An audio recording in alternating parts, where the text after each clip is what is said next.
Hallelujah. Good morning, ಶುಭೋದಯ. ಹೌದು ಪ್ರಿಯರೇ, ಪ್ರತಿ ದಿನ ಒಂದು ಪ್ರತ್ಯೇಕವಾದ ದಿನವಾಗಿ ದೇವರು ನಮಗೆ ಫ್ರೆಶ್ ಆಗಿ ಅನುಗ್ರಹಿಸುತ್ತಾ ಇದ್ದಾರೆ. ಎಷ್ಟೋ ಗಂಟೆಗಳು, ನಿಮಿಷಗಳು, ಸೆಕೆಂಡುಗಳು ಸೇರಿಕೊಂಡಿರುವಂತಹ ಪ್ರತಿ ದಿನವನ್ನು ನಾವು ಸದುಪಯೋಗ ಮಾಡಿಕೊಳ್ಳೋದಾದರೆ ದೇವರಿಗಾಗಿ ಎಷ್ಟೋ ಕಾರ್ಯಗಳನ್ನು ಮಾಡಬಲ್ಲೆವು, ನಮ್ಮ ಬದುಕಿನಲ್ಲಿ ಪ್ರಾವೀಣ್ಯತೆಯನ್ನು ಹೊಂದಬಲ್ಲೆವು, ನಮ್ಮ ಜವಾಬ್ದಾರಿಕೆಗಳನ್ನು ನೆರವೇರಿಸಿ ದೇವರ ಮೆಚ್ಚುಗೆ ಹೊಂದಬಲ್ಲೆವು. ಅಷ್ಟೇ ಅಲ್ಲ, ಈ ಲೋಕದಲ್ಲಿಯೂ ಕೂಡ ಪ್ರತಿಯೊಂದಕ್ಕೂ ಸಮಯವಿಲ್ಲ ಅನ್ನುತ್ತೇವೆ ಹೊರತು ಸಾಕಷ್ಟು ಸಮಯವನ್ನು ದೇವರು ನಮಗೆ ಕೊಟ್ಟಿದ್ದಾರೆ. ಆ ಸಮಯವನ್ನು ನಾವು ಸದುಪಯೋಗ ಮಾಡಿಕೊಳ್ಳೋದಾದರೆ ಆಶೀರ್ವದಿಸಲ್ಪಡ್ತೇವೆ. ಬನ್ನಿ ಹಾಗಾದರೆ ದೇವರ ವಾಕ್ಯದೊಂದಿಗೆ ನಮ್ಮ ದಿನವನ್ನು ಪ್ರಾರಂಭಿಸುವುದಾದರೆ ನಮ್ಮ ಸಮಯವೆಲ್ಲ ಸದುಪಯೋಗವಾಗುತ್ತದೆ, ದೈವ ಜ್ಞಾನದಿಂದ ತುಂಬಲ್ಪಡ್ತೇವೆ. ಬನ್ನಿ ಒಂದು ಚಿಕ್ಕ ಪ್ರಾರ್ಥನೆ ಮಾಡಿಕೊಳ್ಳೋಣ. ಪರಿಶುದ್ಧ ದೇವರೇ, ನಿಮಗೆ ವಂದನೆಗಳು. ನಮ್ಮ ದಿನಗಳನ್ನು ಲೆಕ್ಕಿಸಲು ನಮಗೆ ಕಲಿಸಿಕೊಡಿರಿ ದೇವರೇ. ನಮ್ಮ ಸಮಯಗಳನ್ನು ಅರಿತುಕೊಂಡು ನಾವು ನಮ್ಮ ಜವಾಬ್ದಾರಿಕೆಗಳನ್ನು ನೆರವೇರಿಸಲು ಸಹಾಯ ಮಾಡಿರಿ. ಯಾವಾಗ ಏನು ಮಾಡಬೇಕೆಂದು ಅರಿತುಕೊಳ್ಳುವ ಹಾಗೆ ನಿಮ್ಮ ಪಾದ ಸನ್ನಿಧಿಯಲ್ಲಿ ದೈವ ಜ್ಞಾನವನ್ನು ಹೊಂದಿಕೊಳ್ಳುವಂತೆ ಸಹಾಯ ಮಾಡಿರಿ. ಈ ಸಮಯವನ್ನು ಆಶೀರ್ವದಿಸಿರಿ ಎಂದು ಕ್ರಿಸ್ತನ ನಾಮದಲ್ಲಿ ಬೇಡುತ್ತೇನೆ ತಂದೆಯೇ, ಆಮೇನ್. ದೇವರಿಗೆ ಸ್ತೋತ್ರ. ಕೆಲವೇ ದಿನಗಳಲ್ಲಿ ಗುಡ್ ಫ್ರೈಡೆ ಬರಲಿಕ್ಕಿದೆ, ಈಸ್ಟರ್ ಬರಲಿಕ್ಕಿದೆ. ಭಕ್ತಿ ಮುಗಿದು ಹೋಗ್ಲಿಲ್ವಲ್ಲ? ಇವಾಗಲೇ ನಮ್ಮ ಭಕ್ತಿ ಮತ್ತಷ್ಟು ಹೆಚ್ಚಾಗ್ತದೆ. ಹೌದು ಪ್ರಿಯರೇ, ನಿಜವಾಗ್ಲೂ ನೀವು ಯೇಸುವಿನ ಪ್ರೀತಿಯನ್ನು ಆ ಗುಡ್ ಫ್ರೈಡೆ ದಿನದಂದು ಧ್ಯಾನಿಸುವುದಾದರೆ ನಿಜವೇ ನಮ್ಮ ಯೇಸು ಪುನರುತ್ಥಾನ ಹೊಂದಿದಾತನು, ಆತನು ಸಜೀವವುಳ್ಳಾತನು ಎಂದು ಗುರುತಿಸುವುದಾದರೆ ಖಚಿತವಾಗಿಯೂ ನಮ್ಮ ಜೀವಿತದಲ್ಲಿ ವ್ಯತ್ಯಾಸ ಕಾಣಿಸಿಕೊಳ್ತದೆ. ಪ್ರಿಯರೇ, ನನಗೋಸ್ಕರ ಯೇಸು ಮರಣ ಹೊಂದಿದ್ದಾರೆ, ಆತನು ಸತ್ತ ದೇವರಲ್ಲ, ಆತನು ತಿರುಗಿ ಎದ್ದು ಬಂದಿದ್ದಾನೆ, ಆತನು ನನ್ನನ್ನು ಪ್ರೀತಿಸುತ್ತಿದ್ದಾನೆ, ನನಗೆ ಸಮಸ್ತವನ್ನು ಅನುಗ್ರಹಿಸುತ್ತಿದ್ದಾರೆ, ಆತನು ನನ್ನ ಸೃಷ್ಟಿಕರ್ತನು, ನನ್ನ ರಕ್ಷಣೆಯ ಕರ್ತನು, ನನಗೋಸ್ಕರ ಅತ್ಯಂತ ಬೇಗನೆ ಬರಲಿಕ್ಕಿರುವಂತಹ ಒಡೆಯರ ಒಡೆಯನಾಗಿ, ರಾಜಾದಿ ರಾಜನಾಗಿ ಬರಲಿಕ್ಕಿರುವ ಯೇಸು ಕ್ರಿಸ್ತನಿಗಾಗಿ ನಾವು ಕಾದು ಎದುರು ನೋಡಬೇಕೆಂಬ ಆಸೆ ನಮಗಿರೋದಾದ್ರೆ ನಾವೀ ಲೋಕದಲ್ಲಿ ಯಾತ್ರಿಕರಾಗಿ, ಪ್ರಯಾಣಿಕರಾಗಿಯೇ ಇರ್ತೇವೆ. ಪ್ರಿಯರೇ, ಲೋಕ ಪ್ರೀತಿಸಬೇಡಿರಿ ಎಂದು ಯೇಸು ಹೇಳಿದ್ದಾರೆ. ಲೋಕವನ್ನಾಗಲಿ ಲೋಕದಲ್ಲಿರುವವುಗಳನ್ನಾಗಲಿ ಪ್ರೀತಿಸಬೇಡಿರಿ. ಲೋಕದಲ್ಲಿರುವುದೆಲ್ಲವೂ ಕೂಡ ಶರೀರದ ಆಸೆ, ಕಣ್ಣಿನ ಆಸೆ, ಬದುಕುಬಾಳಿನ ಡಂಬ, ಇವು ತಂದೆಯಿಂದ ಹುಟ್ಟಿದವುಗಳು ಅಲ್ಲ. ಯಾವನಾದರೂ ಲೋಕದೊಂದಿಗೆ ಸ್ನೇಹ ಮಾಡುವುದಾದರೆ ಅವನು ದೇವರಿಗೆ ಶತ್ರು. ಇಷ್ಟೊಂದು ಯೇಸುವಿನ ಪ್ರೀತಿಯನ್ನು ಅನುಭವಿಸಿದ ನಂತರ, ಇಷ್ಟೊಂದು ಉಪಕಾರಗಳನ್ನು ಹೊಂದಿಕೊಂಡ ನಂತರ, ಇಷ್ಟೊಂದು ದೊಡ್ಡ ರಕ್ಷಕನನ್ನು ನಾವು ಘನಪಡಿಸಲಾರದಂತೆ, ಆತನನ್ನು ಪ್ರೀತಿಸಲಾರದಂತೆ, ಇನ್ನೂ ನಾವು ಲೋಕವನ್ನು, ಲೋಕದಲ್ಲಿರುವ ವಸ್ತುವಾಹನಗಳನ್ನು, ಲೌಕಿಕ ಕಾರ್ಯಗಳನ್ನೇ ನಾವು ಪ್ರೀತಿಸುವವರಾಗಿರೋದಾದರೆ ಅಯ್ಯೋ, ನಮಗೆ ಶ್ರಮೆಯಲ್ಲವೇ? ಪುನರುತ್ಥಾನನಾದ ನಂತರ ಯೇಸು ಕ್ರಿಸ್ತನು ಪೇತ್ರನಿಗೆ ಒಂದು ಪ್ರಶ್ನೆ ಕೇಳ್ತಿದ್ದಾನೆ. ಯೇಸು ಶಿಲುಬೆ ಕಾರ್ಯ ಮುಗಿಸಿ ಪುನರುತ್ಥಾನ ಹೊಂದಿದ ನಂತರ ಪೇತ್ರನಿಗೆ ಅರ್ಥವಾಗ್ತದೆ ಆತನು ಸಜೀವವುಳ್ಳವನೆಂದು, ತನ್ನನ್ನು ತಾನು ಬಯಲುಪಡಿಸಿಕೊಂಡಿದ್ದಾನೆಂದು. ಆದಾಗ್ಯೂ ಒಂದು ದಿನ ನಾನು ಮೀನು ಹಿಡಿಯಲು ಹೋಗ್ತೇನೆ ಎಂದು ಪೇತ್ರನು ಹೇಳಿದಾಗ ಶಿಷ್ಯರಲ್ಲಿಯೂ ಕೂಡ ಕೆಲವರು ನಾವು ನಿನ್ನ ಸಂಗಡ ಬರ್ತೇವೆ ಅನ್ನುತ್ತಾರೆ. ಏನಿದು ನೋಡಿ, ಇಷ್ಟೊಂದು ರೀತಿಯಲ್ಲಿ ಯೇಸುವಿಗೆ ತನ್ನ ಜೀವಿತವನ್ನು ಸಮರ್ಪಿಸಿಕೊಂಡು, ನಿನಗಾಗಿ ನನ್ನ ಪ್ರಾಣ ಕೊಡುತ್ತೇನೆ ಯೇಸುವೇ, ಇಗೋ ನನ್ನ ಕೈಗಳು, ಇಗೋ ನನ್ನ ಕಾಲುಗಳು, ಇಗೋ ನನ್ನ ಜೀವಿತ ನಿನಗೋಸ್ಕರವೆಂದು ಅರ್ಪಿಸಿಕೊಂಡು ಆತನ ಆಲಯದಲ್ಲಿ ಪ್ರಾರ್ಥಿಸಿದಂತಹ ನಾವು ಭಾನುವಾರ ಆರಾಧನೆ ಮುಗಿದ ತಕ್ಷಣವೇ ಮತ್ತೆ ಸೋಮವಾರದಿಂದ ನಮ್ಮ ಉದ್ಯೋಗಕ್ಕೆ ಹೋಗ್ತೇವೆ, ನಮ್ಮ ಕೆಲಸಗಳಿಗೆ ಹೋಗ್ತೇವೆ, ನಮ್ಮ ಸ್ಥಿತಿಗತಿಗಳಿಗೆ ಹೋಗ್ತೇವೆ, ನಮಗಿಷ್ಟ ಬಂದ ಕಾರ್ಯಗಳನ್ನೇ ಮಾಡ್ತೇವೆ ಅಂದುಕೊಳ್ಳೋದಾದರೆ ನಮ್ಮ ಭಕ್ತಿಗೇನಾದರೂ ಸಾರ ಇರುತ್ತೆ ಅನ್ನುತ್ತೀರೋ? ಅಯ್ಯೋ, ಯಾವನಾದರೂ ನನ್ನನ್ನು ಹಿಂಬಾಲಿಸಲು ಬಯಸುವುದಾದರೆ ಗುಡ್ ಫ್ರೈಡೆ ದಿನ ಅಷ್ಟೇ ಅಲ್ಲ ಪ್ರಿಯರೇ, ದಿನವೂ ತನ್ನ ಶಿಲುಬೆ ಹೊತ್ತುಕೊಂಡು ನನ್ನನ್ನು ಹಿಂಬಾಲಿಸಬೇಕು ಎಂದು ಯೇಸು ಹೇಳಿದಾರಲ್ಲವೇ? ನಾನು ಮತ್ತೆ ಮೀನು ಹಿಡಿಯಲು ಹೋಗ್ತೇನೆ ಎಂದು ಹೇಳಿದ ಪೇತ್ರನು ರಾತ್ರಿಯೆಲ್ಲ ಪ್ರಯಾಸ ಪಟ್ಟರೂ ಕೂಡ ಒಂದು ಮೀನು ಸಿಗಲಿಲ್ಲ. ಅವನ ಪ್ರಾರಂಭದ ದಿನಗಳಲ್ಲಿ, ಪೇತ್ರನ ಸೇವೆಯ ಪ್ರಾರಂಭದಲ್ಲಿ ಯೇಸು ಅವನಿಗೆ ಕರೆಯುವುದಕ್ಕಿಂತ ಮುಂಚೆ ಸಂಭವಿಸಿರುವ ಸಂಘಟನೆ ಮತ್ತೆ ಸಂಭವಿಸಿತು. ರಾತ್ರಿಯೆಲ್ಲ ಪ್ರಯಾಸಪಟ್ಟರು ಏನೂ ನಮಗೆ ಸಿಗಲಿಲ್ಲ ಅಂದಾಗ, ಯೇಸುವಿನ ಮಾತಿನ ಮೇರೆಗೆ ಬಲೆ ಹಾಕಿದಾಗ ರಾಶಿ ರಾಶಿಯಾಗುವಷ್ಟು ಮೀನುಗಳು ಸಿಗುತ್ತವೆ. ಕನಿಷ್ಠ ಅದಾದರೂ ನೆನಪಿಗೆ ಬರಬೇಕಲ್ಲವೋ? ಮತ್ತೆ ಈಗ ಪ್ರಯಾಸ ಪಡ್ತಿದ್ದಾನೆ. ಪುನರುತ್ಥಾನನಾದ ಯೇಸು ಆ ಗಲಿಲಾಯ ಸಮುದ್ರ ತೀರದ ಬಳಿಯಲ್ಲಿ ನಿಂತುಕೊಂಡು, ಮಕ್ಕಳೇರಾ, ನಿಮಗೆ ಊಟಕ್ಕಾಗಿ ಏನೂ ಇಲ್ಲವೋ ಅಂದಾಗ ಅವರು ತಿರುಗಿ ಉತ್ತರಿಸುತ್ತಾರೆ, ಯಾರೋ ಮಾತಾಡ್ತಿದ್ದಾರಂದ್ಕೊಂಡು. ಯೆರೂಸಲೇಮಿನಲ್ಲಿ ಆ ಗಲಿಲಾಯ ಸಮುದ್ರ ತೀರದಲ್ಲಿ ಯೇಸು ಎಲ್ಲಿಗೆ ಹೋಗಿ ಒಂದು ಒಲೆಯ ಮೇಲೆ ಮೀನುಗಳನ್ನು ಸುಟ್ಟಿ ಎಲ್ಲಿ ರೊಟ್ಟಿಗಳನ್ನು ಮೀನುಗಳನ್ನು ಸಿದ್ಧ ಮಾಡಿದರೋ ಆ ಸ್ಥಳಕ್ಕೆ ಹೋಗಿ, ನಾನು ಆ ಸ್ಥಳಕ್ಕೆ ಸ್ವತಃ ಹೋಗಿ ವಿಡಿಯೋ ತೆಗೆದು ನಿಮಗೆ ಒಂದು ಪ್ರೋಗ್ರಾಂ ಕೂಡ ಕೊಟ್ಟಿದ್ದೇವೆ. ಅಷ್ಟಕ್ಕೂ ಅಲ್ಲಿಗೆ ಹೋಗಿ ನೋಡಿದ್ರೆ ಮೈ ಮುಳ್ಳಿ ಹಿಡಿದಿತ್ತು ಪ್ರೇಯರೇ. ಅಲ್ಲಿ ಯೇಸುವಿನ ಸನ್ನಿಧಿ ಇನ್ನೂ ಕೂಡ ನಾವು ಅನುಭವಿಸಬಹುದು. ಆ ನೀಲಿ ಬಣ್ಣದ ಸಮುದ್ರ ತೀರದಲ್ಲಿ, ಆ ಸಮುದ್ರದ ತೀರದಲ್ಲಿ, ಆ ಸಾಗರದ ಕಡಲಿನಲ್ಲಿ ಯೇಸು ಎಷ್ಟು ಪ್ರೀತಿ ಮಾಡ್ತಿದ್ದಾರೆ ನೋಡಿ ತನ್ನ ಶಿಷ್ಯರಿಗೆ. ನಾನು ಆಕಾಶಕ್ಕೆ ಆರೋಹಣನಾಗಿ ಹೋದೆನೆಂದು ಹೇಳಿ ಅಲ್ಲೇ ಕೂತುಕೊಳ್ಳುವಾತನಲ್ಲ ಪ್ರಿಯರೇ. ಯಾವ ರೀತಿ ಕ್ರಿಸ್ತ ಯೇಸು ಎತ್ತಲ್ಪಟ್ಟನೋ ಅದೇ ರೀತಿಯಾಗಿ ತಿರುಗಿ ಬರುತ್ತಾನೆ ಎಂದು ದೂತರು ಹೇಳಿರುವ ಮಾತು ವಾಸ್ತವವೇ. ಆದರೆ ನನ್ನ ಆತ್ಮ ನಿಮ್ಮ ಸಂಗಡ ಬರಲಿಲ್ಲವೋ, ನನ್ನ ಸನ್ನಿಧಿ ನಿಮ್ಮ ಸಂಗಡ ಇಲ್ಲವೋ, ನಾನು ನಿಮ್ಮ ಸಂಗಡ ಸದಾಕಾಲ ಇರುತ್ತೇನೆಂದು ಹೇಳಲಿಲ್ಲವೋ ಎಂದು ಹೇಳಿದಂತೆಯೇ ಈ ದಿನಕ್ಕೂ ಕೂಡ ಯೇಸು ಕ್ರಿಸ್ತನು ನಮ್ಮ ಮೇಲೆಯೇ ದೃಷ್ಟಿ ಇಟ್ಟಿದ್ದಾರೆ, ನಮ್ಮೊಂದಿಗೇ ಇದ್ದಾರೆ ಎಂದು ನಂಬಿರಿ. ಇದು ಮುಗಿದು ಹೋಗುವಂತಹ ಒಂದು ಹಬ್ಬವಲ್ಲ, ಮುಗಿದು ಹೋಗುವಂತಹ ಅನುಭವವಲ್ಲ. ಅನುದಿನವೂ ನೂತನ ಅನುಭವದೊಂದಿಗೆ ಯೇಸುವನ್ನು ಅನುಸರಿಸುವುದನ್ನು ಕಲಿತುಕೊಳ್ಳಬೇಕು. ಅದಕ್ಕೆ ಅನುದಿನದ ಧ್ಯಾನವನ್ನು ಪ್ರತಿ ದಿನ ನಿಮ್ಮ ಮುಂದೆ ತರುತ್ತಿದ್ದೇವೆ. ಆಯಾ ದಿನಕ್ಕೆ ತಕ್ಕಂತೆ ಯೇಸುವಿನ ಮಾತುಗಳನ್ನು ಕೇಳಿರಿ. ಆತನು ನಮಗೆ ಪ್ರಶ್ನಿಸುತ್ತಿದ್ದಾನೆ, ಉತ್ತರ ಕೊಡಿರಿ. ಆತನು ನಮಗೆ ಸಲಹೆ ಕೊಡ್ತಿದ್ದಾನೆ, ನಿನ್ನ ಚಿತ್ತವೇ ಅಂತ ಹೇಳಿರಿ. ಇಲ್ಲಿ ಪೇತ್ರನಿಗೆ ಕುಡ್ರಿಸಿ, ಸೀಮೋನ್ ಪೇತ್ರನೇ, ನೀನು ನಿಜವಾಗ್ಲೂ ನನ್ನನ್ನು ಪ್ರೀತಿಸುವಿಯಾ? ಉಳಿದ ಎಲ್ಲರಿಗಿಂತಲೂ ನನ್ನನ್ನು ಹೆಚ್ಚಾಗಿ ಪ್ರೀತಿಸುವಿಯಾ ಎಂದು ಕೇಳಿದ್ರಂತೆ. ಅದಕ್ಕೆ ಪೇತ್ರನು ಹೌದು ಸ್ವಾಮಿ ಅನ್ನುತ್ತಾನೆ. ಮತ್ತೆ ಎರಡನೇ ಸಾರಿ, ಸೀಮೋನ್ ಪೇತ್ರನೇ, ನೀನು ನನ್ನನ್ನು ನಿಜವಾಗ್ಲೂ ಪ್ರೀತಿಸುವಿಯಾ? ಹೌದು ಪ್ರಭುವೇ ಅಂದಾಗ ಮೂರನೇ ಸಾರಿ ಮತ್ತೆ ಕೇಳ್ತಾರೆ, ನಿಜವಾಗ್ಲೂ ನೀನು ನನ್ನನ್ನು ಪ್ರೀತಿಸುವಿಯಾ? ಆಗ ಪೇತ್ರ ಸ್ವಲ್ಪ ವ್ಯಸನಪಟ್ಟನಂತೆ, ಬಾಧೆ ಪಟ್ಟನಂತೆ. ಚುಚ್ಚುವಂತೆ ಯಾಕೆ ಕೇಳ್ತೀರಿ ಯೇಸುವೆ? ಮೇಲಿಂದ ಮೇಲೆ ಯಾಕೆ ಕೇಳುತ್ತೀರಿ? ಎಲ್ಲವೂ ನಿಮಗೇ ಗೊತ್ತಲ್ಲವೇ ಅಂದನಂತೆ. 3 ಸಾರಿ ಯೇಸು ಕ್ರಿಸ್ತನು ಯಾರೂ ನನಗೆ ಗೊತ್ತಿಲ್ಲ ಎಂದು ಅಲ್ಲಗಳೆದನಲ್ಲವೇ? 3 ಸಾರಿ ನಿಜವಾಗ್ಲೂ ನಾನು ಯೇಸು ಕ್ರಿಸ್ತನನ್ನು ಪ್ರೀತಿಸುತ್ತೇನೆ ಎಂದು ಈಗ ಅವನು ಒಪ್ಪಿಕೊಳ್ತಾನೆ. ನೀವು ಪ್ರೀತಿಸುತ್ತೇನೆ ಎಂದು ಬರೀ ಬಾಯಿ ಮಾತಿನಿಂದ ಹೇಳಿದ್ರೆ ನಡೆಯುವುದಿಲ್ಲ. ನಿಜವಾಗ್ಲೂ ಯೇಸು ಕ್ರಿಸ್ತನನ್ನು ಪ್ರೀತಿಸುವಂಥವರು ಯೇಸು ಕ್ರಿಸ್ತನು ಹೇಳಿದ ಮಾತುಗಳನ್ನು ಮಾಡಬೇಕು. ಯೇಸುವನ್ನು ಪ್ರೀತಿಸುವಂಥವರು ಯೇಸುವಿನ ಚಿತ್ತದಲ್ಲಿ ನಡೆಯಬೇಕು. ಮೊದಲ ಸಾರಿ ಕೇಳಿದಾಗ ನೀನು ನನ್ನನ್ನು ಪ್ರೀತಿಸ್ತೀಯಾ ಅಂದಾಗ ಪ್ರೀತಿಸ್ತೇನೆ ಅನ್ನುತ್ತಾನೆ. ಹಾಗಾದರೆ ನನ್ನ ಕುರಿಗಳನ್ನು ಮೇಯಿಸು ಅನ್ನುತ್ತಾರೆ. ಎರಡನೇ ಸಾರಿ ಕೇಳಿದಾಗ ಹೌದು ಸ್ವಾಮಿ ನಿನ್ನನ್ನು ಪ್ರೀತಿಸುತ್ತೇನೆ ಅಂದಾಗ ನನ್ನ ಕುರಿಗಳನ್ನು ಕಾಯಿ ಅನ್ನುತ್ತಾರೆ.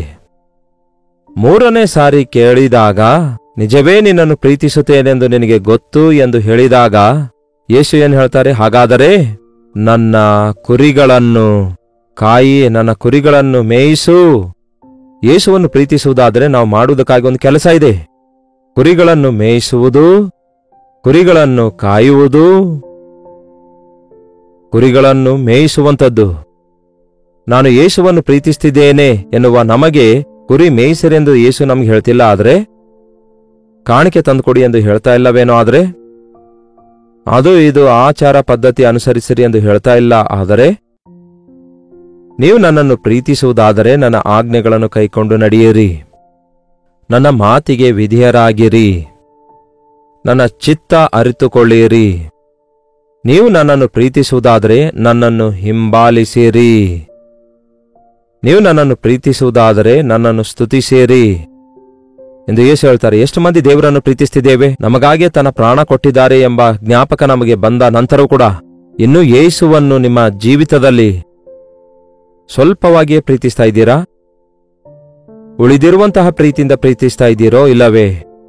ಪೂರ್ಣ ಹೃದಯದಿಂದ, ಪೂರ್ಣ ಬಲದಿಂದ, ಪೂರ್ಣ ಆತ್ಮದಿಂದ, ಪೂರ್ಣ ಶಕ್ತಿಯಿಂದ, ಪೂರ್ಣ ವಿವೇಕದಿಂದ ನಿಮ್ಮ ದೇವರಾದ ಯೆಹೋವನನ್ನು ಪ್ರೀತಿಸಬೇಕು.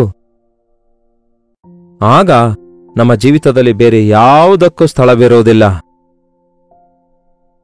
ಪ್ರೀತಿಸಿ ಪ್ರಿಯರೇ, ಯೇಸುವನ್ನು, ಆತನ ಪ್ರೀತಿಗೆ ನಾವು ಪಾತ್ರರಾಗುತ್ತಿದ್ದೇವೆ. ಆತನ ಪ್ರೀತಿಯನ್ನು ನಾವು ಅನುಭವಿಸುತ್ತಿದ್ದೇವೆ. ಎಂತಹ ಪ್ರೀತಿಯಿಂದ ಅಂದರೆ, ಯಾವ ಶಾಶ್ವತವಾದ ಪ್ರೀತಿಯಿಂದ ಯೇಸು ನಮ್ಮನ್ನು ಪ್ರೀತಿಸಿದಾರೋ ಅದೇ ಪ್ರೀತಿಯಿಂದ ನಾವು ಇತರರನ್ನು ಪ್ರೀತಿಸುವುದನ್ನು ಕಲಿಯಬೇಕು. ಕರ್ತನನ್ನು ಪ್ರೀತಿಸುವವನು ನನಗ್ಯಾಕೆ ಬೇಕು ಇದೆಲ್ಲ ಎಂಬ ಜೀವಿತ ಜೀವಿಸಬಾರದು ಪ್ರಿಯರೇ. ನೀವು ಯೇಸುವನ್ನು ಪ್ರೀತಿಸುವಾಗ ನಿಮ್ಮ ತಂದೆ ತಾಯಿಗಳನ್ನು ಪ್ರೀತಿಸುತ್ತೀರಿ, ನಿಮ್ಮ ಅಣ್ಣ ತಮ್ಮ ಅಕ್ಕ ತಂಗಿಯಂದಿರನ್ನು ಪ್ರೀತಿಸ್ತೀರಿ, ನಿಮ್ಮ ನೆರೆಯವರನ್ನು ಪ್ರೀತಿಸ್ತೀರಿ, ನಿಮ್ಮ ಶತ್ರುಗಳನ್ನು ಕೂಡ ಪ್ರೀತಿಸ್ತೀರಿ. ಅಷ್ಟೊಂದು ಶ್ರೇಷ್ಠವಾದದ್ದಾಗಿದೆ ಯೇಸುವಿನ ಪ್ರೀತಿ. ಇಂತಹ ಪುನರುತ್ಥಾನ ಶಕ್ತಿ ನಾವು ಹೊಂದಿಕೊಂಡಿರೋದಾದರೆ ನಮ್ಮ ಜೀವಿತದಲ್ಲಿ ನಾವು ಮಾನವ ಮನಸ್ತತ್ವದಿಂದ ಬಿಡಿಸಲ್ಪಟ್ಟು ದೈವ ಮನಸ್ಸುಳ್ಳವರಾಗಿ ಜೀವಿಸುವವರಾಗಿರ್ತೇವೆ. ಯೇಸು ಕ್ರಿಸ್ತನನ್ನು ಪ್ರೀತಿಸುವವರಿಗೆ ಬೇರೆ ಯಾವ ಹೋರಾಟ ಇರಲ್ಲ. ಆತನನ್ನು ಪ್ರೀತಿಸುವವರಿಗೆ ಸಮಸ್ತ ಕಾರ್ಯಗಳು ಅನುಕೂಲವಾಗಿ ಆತನು ನೆರವೇರಿಸುತ್ತಾರೆ.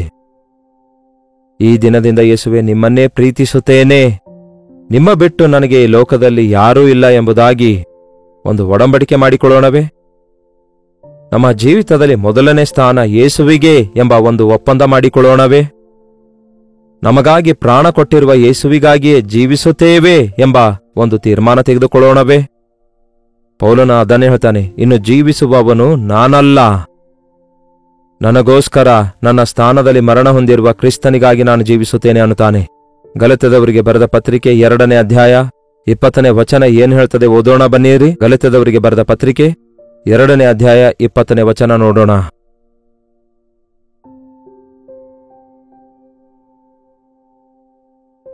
ನಾನು ಕ್ರಿಸ್ತನೊಂದಿಗೆ ಶಿಲುಬೆಗೆ ಹಾಕಲ್ಪಟ್ಟಿದ್ದೇನೆ, ಇನ್ನು ಜೀವಿಸುವವನು ನಾನಲ್ಲ, ಕ್ರಿಸ್ತನೇ ನನ್ನಲ್ಲಿ ಜೀವಿಸುತ್ತಿದ್ದಾನೆ. ನಾನು ಈಗ ಶರೀರದಲ್ಲಿ ಜೀವಿಸುವಂತಹ ಜೀವಿತ ನನ್ನನ್ನು ಪ್ರೀತಿಸಿ ನನಗೋಸ್ಕರ ತನ್ನನ್ನು ತಾನು ಅರ್ಪಿಸಿಕೊಟ್ಟಿರುವ ದೇವರ ಕುಮಾರನಲ್ಲಿರುವ ನಂಬಿಕೆಯ ಮೂಲಕವೇ ಜೀವಿಸುತ್ತಿದ್ದೇನೆ ಅನ್ನುತ್ತಾನೆ. ನಾನು ಶಿಲುಬೆಯ ಮೇಲಿದ್ದೇನೆ, ಕ್ರಿಸ್ತನು ನನ್ನೊಳಗಿದ್ದಾರೆ ಎನ್ನುವುದೇ ಒಬ್ಬ ನಿಜ ಕ್ರೈಸ್ತನ ಸಾಕ್ಷಿಯಾಗಿದೆ. ನಾನು ಈಗ ಜೀವಿಸುವ ಜೀವಿತ ನನ್ನನ್ನು ಪ್ರೀತಿಸಿ ತನ್ನನ್ನು ತಾನೇ ಅರ್ಪಿಸಿಕೊಟ್ಟಿರುವಂತಹ ಕ್ರಿಸ್ತನಿಗೋಸ್ಕರ ನಾನು ಜೀವಿಸುತ್ತೇನೆ ಅನ್ನುತ್ತಾನೆ. ನನ್ನ ಅವಯವಗಳು ನನ್ನದಲ್ಲ, ಯೇಸುವಿನದಾಗಿವೆ. ಈ ಅವಯವಗಳನ್ನು ಯೇಸುವಿಗಾಗಿ ಬಳಸುತ್ತೇನೆ.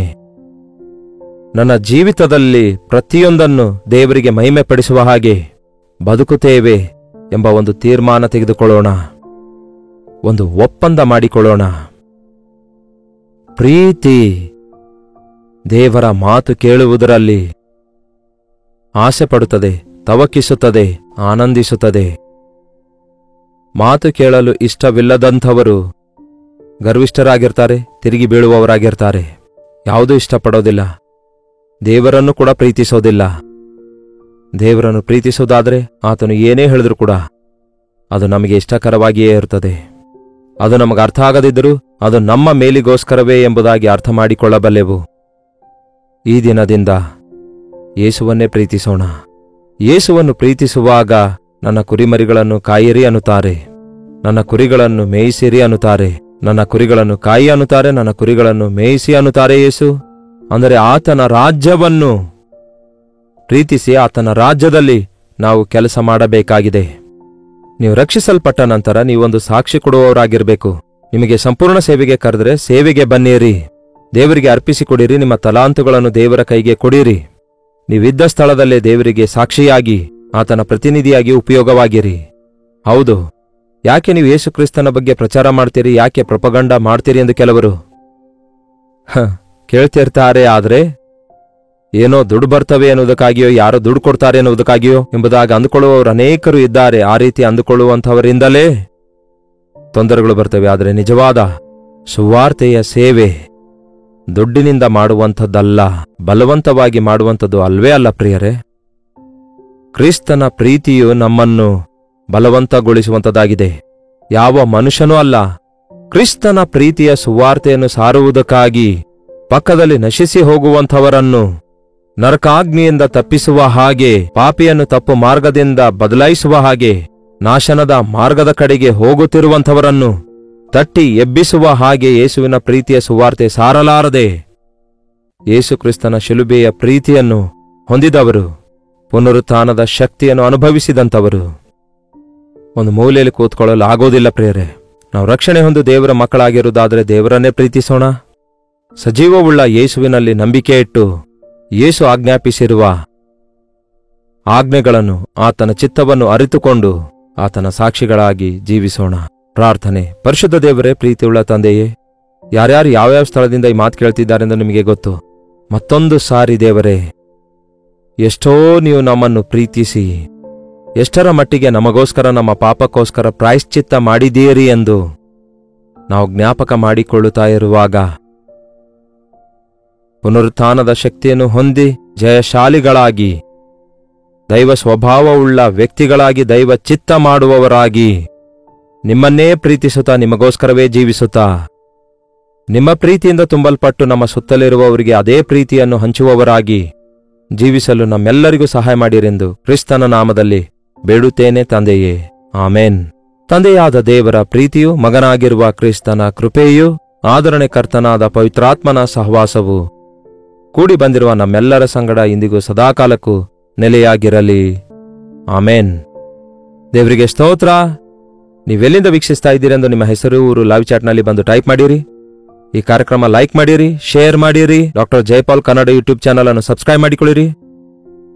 ಮತ್ತು ಮೇಲಿಂದ ಮೇಲೆ ನಿಮ್ಮ ಪ್ರಾರ್ಥನಾ ಮನವಿಗಳನ್ನು 8939731313 ನಂಬರಿಗೆ ತಪ್ಪದೇ ಕಳಿಸಿಕೊಡಿರಿ. ಇತರ ದೇಶದಿಂದಲೂ ಇರುವುದಾದರೆ ಕೊಡಲ್ಪಟ್ಟ ಇದೇ ನಂಬರ್ಗೆ ನಿಮ್ಮ ಮನವಿಗಳನ್ನು ಕಳಿಸಿಕೊಡಿರಿ. ನಿಮ್ಮ ಪರವಾಗಿ ನಾವು ಪ್ರಾರ್ಥಿಸುತ್ತಿದ್ದೇವೆ, ನೀವು ಕೂಡ ಪ್ರಾರ್ಥಿಸಿರಿ. ಈ ಸೇವೆಗಾಗಿ ನೀವು ಪ್ರಾರ್ಥಿಸುವುದಲ್ಲದೆ ದೇವರು ನಿಮ್ಮನ್ನು ಪ್ರೇರೇಪಿಸುವುದಾದರೆ ನಿಮ್ಮ ಕಾಣಿಕೆಗಳನ್ನು ಕಳಿಸಿ ಈ ಸೇವೆಯಲ್ಲಿ ಪಾಲುಗಾರರಾಗಿರಿ. ಅದರ ವಿವರಗಳು ನಿಮಗೆ ಕೆಳಗೆ ಕೊಡಲ್ಪಟ್ಟಿವೆ. ಅಥವಾ ಕೆಳಗೆ ಕೊಡಲ್ಪಟ್ಟ ಇದೇ ನಂಬರಿಗೆ ಮಾರ್ನಿಂಗ್ 10 o'clockನಿಂದ ರಾತ್ರಿ 10 o'clock ವರೆಗೂ ಫೋನ್ ಮಾಡುವುದಾದರೆ ಅದರ ವಿವರ ನಿಮಗೆ ತಿಳಿಸಲಾಗ್ತದೆ. ಕರ್ತನ ಚಿತ್ತವಿರುವುದಾದರೆ ಮತ್ತೆ ನಾಳೆ ಇದೇ ಅನುದಿನದ ಧ್ಯಾನ ಎಂಬ ಕಾರ್ಯಕ್ರಮದಲ್ಲಿ ಮತ್ತೆ ಭೇಟಿಯಾಗೋಣ. ಅಲ್ಲಿವರೆಗೂ ದೇವರ ಮಹಾಕೃಪೆ ನಿಮ್ಮೆಲ್ಲರೊಂದಿಗಿರಲಿ. ಬೆಂಗಳೂರಿನ ಸುತ್ತಮುತ್ತಲಿರುವಂತಹ ಎಲ್ಲಾ ಕ್ರೈಸ್ತಿಯ ವಿಶ್ವಾಸಿಗಳಿಗೆ ಒಂದು ಶುಭವಾರ್ತೆ. ನಿಮ್ಮೆಲ್ಲರಿಗೋಸ್ಕರ ಒಂದು ದಿನದ ವಿಶೇಷವಾದ ಗೆಟ್ ಟುಗೆದರ್ ಅನ್ನು ಏರ್ಪಡಿಸಲಾಗಿದೆ. ದಿನಾಂಕ ಏಪ್ರಿಲ್ 10ರಂದು ಮಧ್ಯಾಹ್ನ 2 ಗಂಟೆಯಿಂದ ಸಾಯಂಕಾಲ 7 ಗಂಟೆಯವರೆಗೆ. ಸ್ಥಳ Hudson community centre, CSI compound, opposite Mitralaya girls school, corporation circle, Bengaluru. ಹೆಚ್ಚಿನ ವಿವರಗಳಿಗಾಗಿ 8939393939 ನಂಬರ್ಗೆ ಸಂಪರ್ಕಿಸಿರಿ. ಈ ಒಂದು ದಿನದ ಗೆಟ್ ಟುಗೆದರ್ ನಲ್ಲಿ ತಪ್ಪದೆ ಪಾಲ್ಗೊಂಡು ದೈವಾಶೀರ್ವಾದಗಳನ್ನು ಹೊಂದಿಕೊಳ್ಳಿರಿ.